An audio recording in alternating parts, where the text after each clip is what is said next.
Dear students, in previous session we have seen fracture in the nasal bone. Now we will see epistaxis. Epistaxis also known as nosebleed. That means epistaxis means वो होता है जिसमें कि नाक से खून आता है, ठीक है, इसको इसलिए हम लोग नोज ब्लीड भी कह सकते हैं. Is a condition where there is active bleeding or acute hemorrhage from the nostril.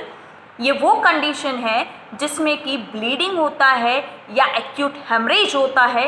कहाँ से? From the nostrils. Okay, nasal cavity और nasopharynx. This occurs when the blood vessels inside the nose are injured और damage. और ये जो epistaxis जो होता है, जो नोज ब्लीड होता है, वो क्यों होता है? Because it is occurring when the blood vessels injured or damaged. Okay, जो नेसल के अंदर, जो हम नोज के अंदर जो ब्लड वेसल्स हैं, अगर वो किसी कारण से इंजर्ड हो गया है या डैमेज हो गई है, तब ही क्या होने लगता है? ब्लीडिंग होने लगता है, अदरवाइज एक्यूट हेमरेज होने लगता है. ओके,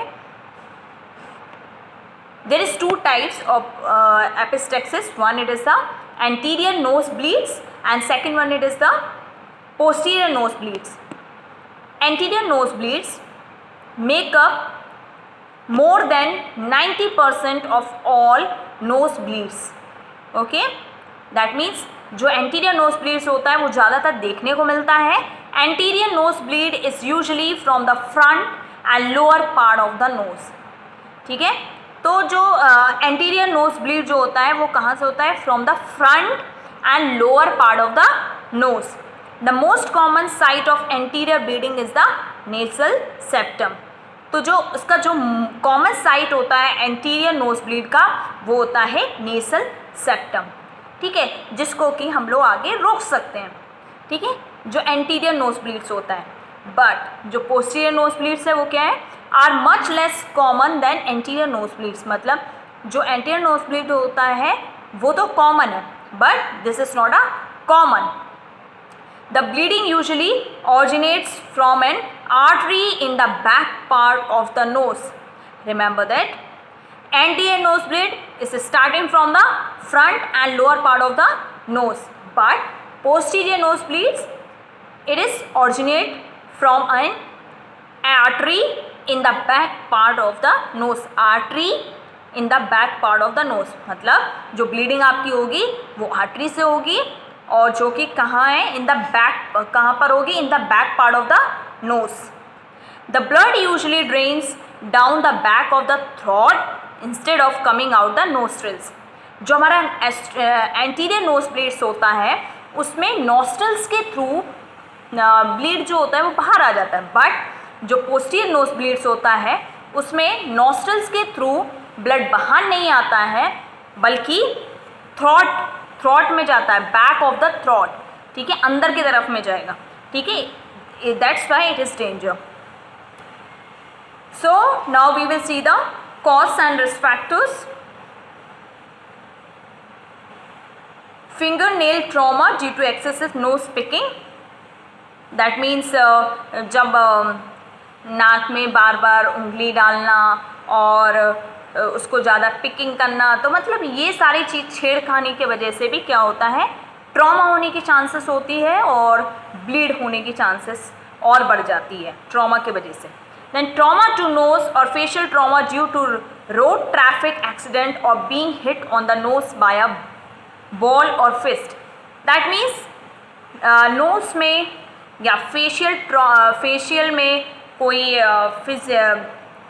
रोड ट्रैफिक एक्सीडेंट के वजह से, या मतलब उस समय आपको चोट लग गई हो नोज़ में या फेशियल में, या किसी के फिस्ट मतलब किसी ने आपको नाक में ज़ोर से फिस्ट किया हो, मतलब आपको मारा हो, या तो ऐसी सारी कंडीशंस में जब ट्रॉमा बन जाता है तो उसकी वजह से भी क्या होता है? ब्लीडिंग होने लगता है. Then due to fracture of the nasal bone.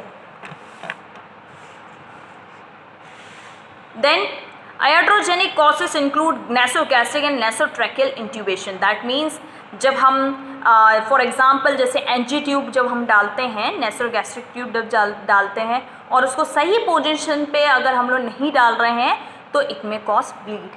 Okay, then children usually present with epistaxis due to local irritation or recent upper respiratory tract infection. तो ये ज़्यादातर एपिस्टेक्सिस हमें चिल्ड्रंस में देखने को मिलता है. यूजुअली अगर मान लो लोकल इरिटेशन है या रिसेंटली उसे अपर रेस्पिरेटरी ट्रैक्ट इन्फेक्शन हुआ है तो उसकी वजह से, और ड्यू टू वायरल रेनाइटिस के वजह से, या एक्यूट साइनसाइटिस जिसमें कि क्या होता है, साइनस में इन्फ्लेमेशन हो जाता है. ठीक है. Then others are foreign bodies. कुछ नोज में जो है फॉरेन बॉडीज़ अगर चला गया है तो उसकी वजह से भी एपिस्टेक्सिस हो सकता है, ब्लीडिंग हो सकती है. और due to deviation of the nasal septum, this is the nasal septum, तो उसके डिविएशन की वजह से भी हो सकता है. देन ड्यू टू एटमॉस्फेरिक जो होता है चेंजेस के, एनवायरमेंटल चेंजेस की वजह से भी हो सकता है, या any growth in the nasal cavity like polyps, ठीक है, या मैलिग्नेंट ट्यूमर्स, तो इन सब की वजह से भी क्या हो सकता है, ब्लीडिंग हो सकती है. Then idiopathic, then hypertension due to hypertension commonly we can see in old age. Then due to heart disease, pregnancy, bleeding disorders, या ड्रग्स लाइक एंटीहिस्टामिन्स यूजर, ठीक है, कॉर्टिकोस्टेरॉइड्स जो यूजर्स होते हैं उनको भी ज़्यादा होने की चांसेस रहती है. देन ओरल एंटीकोगुलेंट्स, ये सारा लेने पर भी, मतलब सब चीज़ को लिमिट में लीजिए, अकॉर्डिंग टू डॉक्टर्स लीजिए, otherwise it may show the side effects of that drug. Then acute infections like typhoid, pneumonia, malaria, these all things comes under the risk factors or causes of the epistaxis. Now we will see the clinical manifestations of epistaxis. Dark or bright red bleeding from one or both nostrils. Okay. Then trouble to take the breath. Then trouble to smell. Then talking if blood clots block nostrils. और during talking time क्या होगा, blood clots आ रहे हो या ऐसे, ठीक है. Then stool में look black. Okay. Other symptoms जैसे कि headache, confusion will be there, fainting, dizziness, weakness. Okay. So these types of clinical manifestations we can see commonly on those who are suffering from epistaxis. Okay. Now we will see the management. Anterior nosebleed, a minor nosebleed that has stopped may require to no treatment at all. That means जो anterior nosebleed होता है तो minor मतलब छोटा है और ज़्यादा serious नहीं है, तो इसमें treatment की needed नहीं होती है. Okay. Then if the source of the bleeding is from a blood vessel that is easily seen, doctor में कॉटराइज इट्स, मतलब कॉटराइज मीन्स होता है जैसे अगर मान लो ब्लड वेसल से ब्लीडिंग हो रहा है तो डॉक्टर यूजली क्या करेंगे, कॉटरी के थ्रू क्या कर देंगे, सील द ब्लड वेसल्स. तो वो क्या करें, क्या होगा, एक टाइम पे ब्लड आना बंद हो जाएगा. Okay. In more complicated case a nasal packing may be required to stop the bleeding. ठीक है. तो कभी कभी नेसल पैक करके भी हम लोग क्या करते हैं, ब्लीडिंग को रोकते हैं. Then the drugs we can give according to the doctor's order. Okay, if patient is suffering from any allergy, so we have to give antihistamines. Okay, so what are the drugs we have to give or we are trying to give to the patient? First we have to consult with the doctor. Okay, the packing is usually left in place for 48 to 72 hours. अगर हम लोग नेसल pack कर रहे हैं तो वो packing हमारी कितने समय तक रहना चाहिए, 48 to 72 आवर्स तक. Then under posterior nosebleed management, a posterior nosebleed that does not stop bleeding on its own requires admission to the hospital. That means ये एक सीरियस कंडीशन होती है जिसको ब्लीड्स को स्टॉप करना पॉसिबल नहीं है, इसको हम लोग को चाहिए हॉस्पिटलाइज. ठीक है, हॉस्पिटल में ही इसका ट्रीटमेंट का हमको नीड है। ओके, क्योंकि जो हमने पढ़ा है पोस्टीरियर जो नोज ब्लीड होता है वो नॉस्ट्रल्स के थ्रू उसमें ब्लड बाहर नहीं आ सकता है, ठीक है, क्योंकि इसमें आर्टरी अफेक्ट हो रहा है। ओके, और आर्टरी के ब्लड को रोकना उसमें थोड़ा कॉम्प्लिकेटेड मीन्स थोड़ा प्रॉब्लम होता है, उसको ईजिली हम लोग कंट्रोल नहीं कर सकते हैं, okay, by own self. Then sedatives and pain medications we have to give, comfortable position we have to give to the patient, okay. Then posterior packings are usually left in place for 48 to 72 hours, that means packing के लिए हम लोग को 48 से 72 hours नेसल pack करके रखना है। Then if this does not control the bleeding, arterial embolization और certain surgical procedure may be required. अगर मान लीजिए अगर ये टेक्निक भी काम ना करे तो हमें सून हम लोग को क्या करना है, सर्जिकल प्रोसीजर के लिए हम लोग को नीडेड है, ठीक है, surgical procedure will be required. Nursing management, lean forward to keep blood from going down the back of your throat and breathe through your mouth, okay.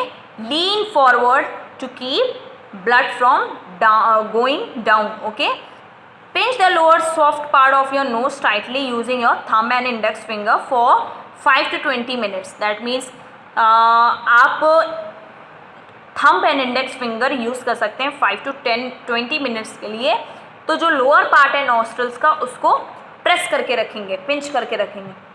Seat quietly keeping the head higher than the level of the heart, do not lay flat और put your head between your legs, that means जब भी किसी भी persons को knows से bleed होता है तो आराम से बैठिए, सिट क्वाइटली, एंड जो हमारा हेड होता है वो हमको थोड़ा सा एलिवेट करना है 30 डिग्रीज तक, ठीक है। तो ice compress can be applied in the nose, और जो आइस कंप्रेस होता है वो हम लोग अप्लाई कर सकते हैं नोज में। They cause bleeding blood vessels to constrict and bleeding stops, तो ये क्या करेंगे, जो ब्लड वेसल्स हैं, जो ब्लीडिंग ब्लड वेसल्स है उसको कॉन्स्ट्रिक्ट करेगी और स्टॉप करेगी ब्लीड को। After pinching your nose release it to check if there is still bleeding, ठीक है, आपने पिंच किया 5 to 10 मिनट्स, उसके बाद रिलीज़ करिए और देखिए कि स्टिल ब्लीडिंग है कि नहीं है। If your nose is still bleeding repeat pinching your knows and applying ice. अगर आपको फिर भी लगता है कि आपने रिलीज़ किया और पिंच के आपने देखा 5 to 10 मिनट्स के बाद भी ब्लीडिंग स्टिल है, तो आपको क्या करना है, इसके लिए रिपीटिंग पिंचिंग करना है और आप आइस भी अप्लाई कर सकते हो। Then how do you prevent the nose from the bleeding? Again, go home and rest with head elevated at 30 to 45 degree. That means जब आप घर जाओ या जो भी है तो आपको अगर ये ब्लीडिंग दिखती है, ये ब्लीडिंग दोबारा ना हो, तो आपको क्या करना है, 30 to 45 डिग्री तक एलिवेट करके रखना है। Do not blow your nose or put anything into it. That means हमें अपनी नाक को ब्लो करने की ज़रूरत नहीं है, उस समय नहीं करना है, क्योंकि आप जितना उसको स्नीज करेंगे, जितना आप प्रेशर लगाएंगे, ठीक है, फोर्स लगाएंगे, तो ब्लीडिंग होने की चांसेस रहती है। Do not strain during bowel movements, use a stool softener, ठीक है। स्ट्रेन आपको स्ट्रेन नहीं करना है, कब, ड्यूरिंग द बाउल मूवमेंट्स में, ठीक है, मतलब आपको किसी भी प्रकार का प्रेशर नहीं लगाना है, ठीक है। देन डू नॉट स्ट्रेन और bend down to lift anything heavy, और आपको कभी भी कुछ भी चीज़ हैवी चीज़ उठाने के लिए भी बेंड डाउन नहीं होना है, ठीक है। मतलब जब आपको ये सब प्रॉब्लम हो रही होगी एपिस्टेक्सिस, तब ये सब चीज़ें नहीं करना है। Try to keep your head higher than the level of your heart, ठीक है। कोशिश करिए आप अपने हेड को जितना हो सके लिफ्ट करें मैक्सिमम 30 to 45 डिग्री तक, ठीक है, और उसको कम से कम it will be higher than the level of the heart. Do not smoke, stay on a soft cool diet, no hot liquids for at least 24 hours. मतलब जब ये एपिस्टेक्सिस दिखते हैं तो ब्लड को प्रिवेंट करने के लिए, नोज से ब्लड ना हो, तो उस समय हम लोग को कूल डाइट्स और सॉफ्ट डाइट्स देना चाहिए और इस चीज़ को एटलीस्ट 24 आवर्स तक बना के चलना है और हॉट लिक्विड्स नहीं देना है। Do not take any medications that will thin the blood, ठीक है, कोई भी ऐसी मेडिकेशंस नहीं लेना है, ठीक है, that will thin the blood, जो कि ब्लड को थिन करे, पतला करे, जैसे कि aspirin. Okay, if this have been prescribed by your physician you need to contact them regarding stopping these medicines। अगर मान लीजिए suppose that you are suffering from epistaxis and you are taking medications to thin the blood, जैसे ठीक है, like aspirin and all, so you have to when you are suffering this condition you have to consult with the doctor to stop these type of medications। Okay, if rebleeding occurs, try to clear the nose of clothes by sniffing in forcefully.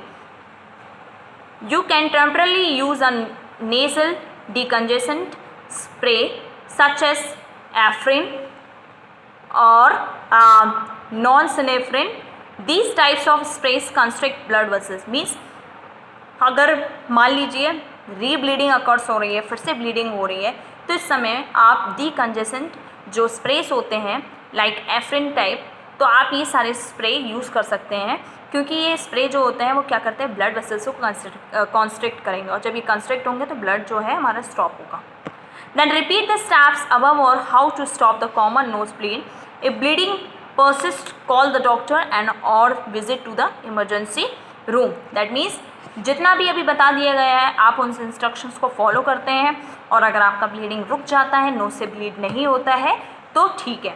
अगर फिर भी still bleeding will be there, so you have to consult with the doctor और you have to visit to the emergency room. Then last minute is the prevention. Most nose bleeds occur during the winter in cold, dry climates. If a person is prone to nose bleeds, use a humidifier in the home। That means जो knows bleeds होता है specially कब होता है, during the winter in cold और dry climates में।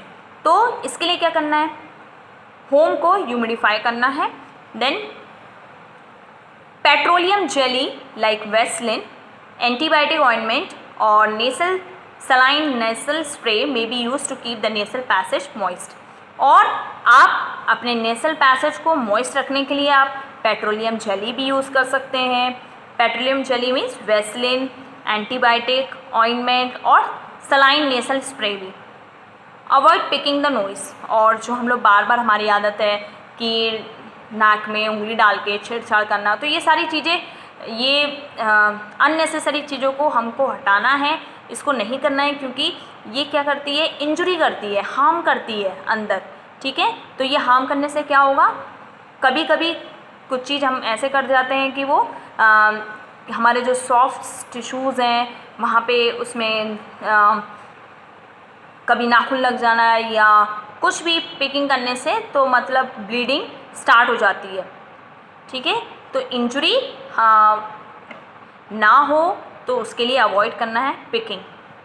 Avoid blowing the nose too, that means जो हमारी आदत है टू मच ब्लो करना, स्नीज करना फोर्सली एकदम, तो ऐसे फोर्सली आपको नहीं करना है और ज़्यादा नहीं करना है ऐसे, क्योंकि किसी किसी की आदत होती है जानबूझ के और क्लीन करने के लिए वो बार बार ऐसे करते रहते हैं, तो ऐसे नहीं करना है। So you have to blowing the nose too much, then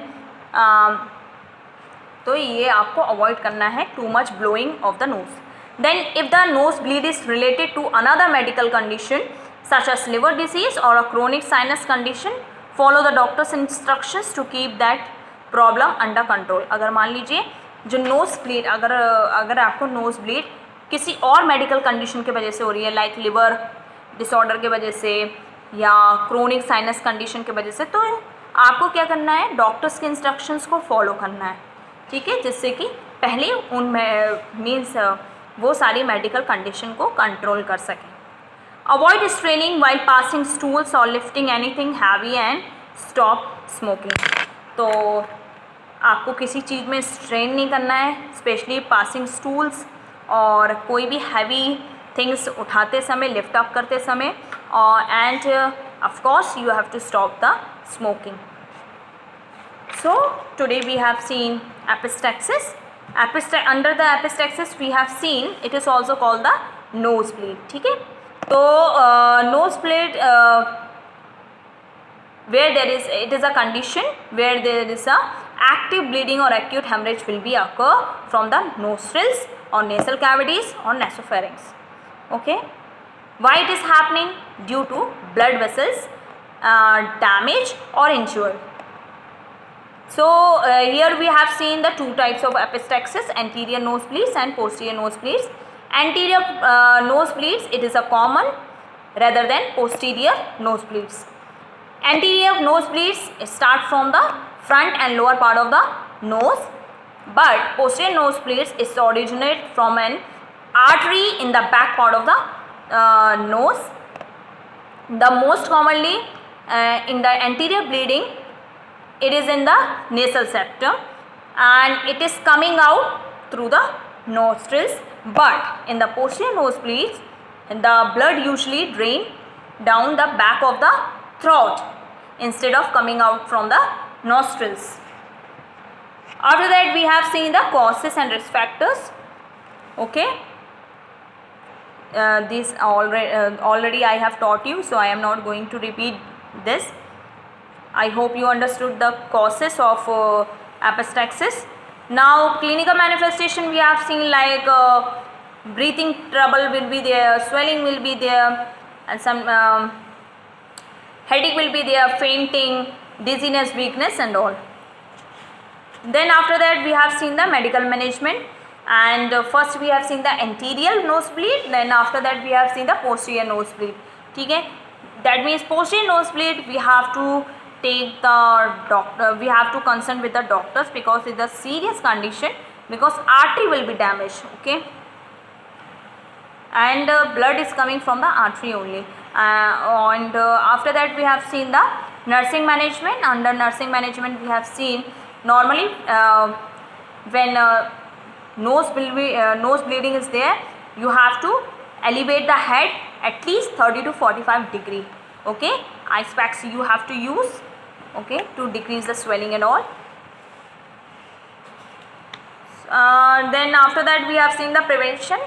Under prevention we have seen that we have to use petroleum jelly, antibiotic ointment, saline nasal spray. Okay, so these type of spray will help to moist the nasal passage.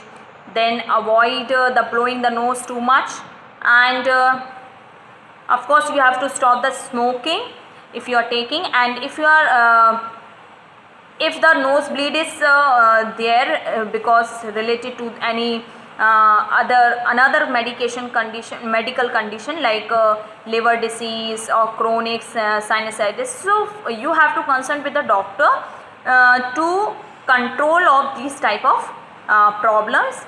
And if you are taking medication such as to thin aspirin, like which is thinning the blood, so these type of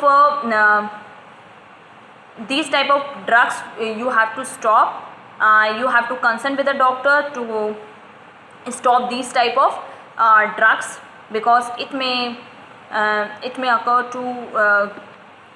to start the nosebleed. Okay, so I hope you understood today's topic.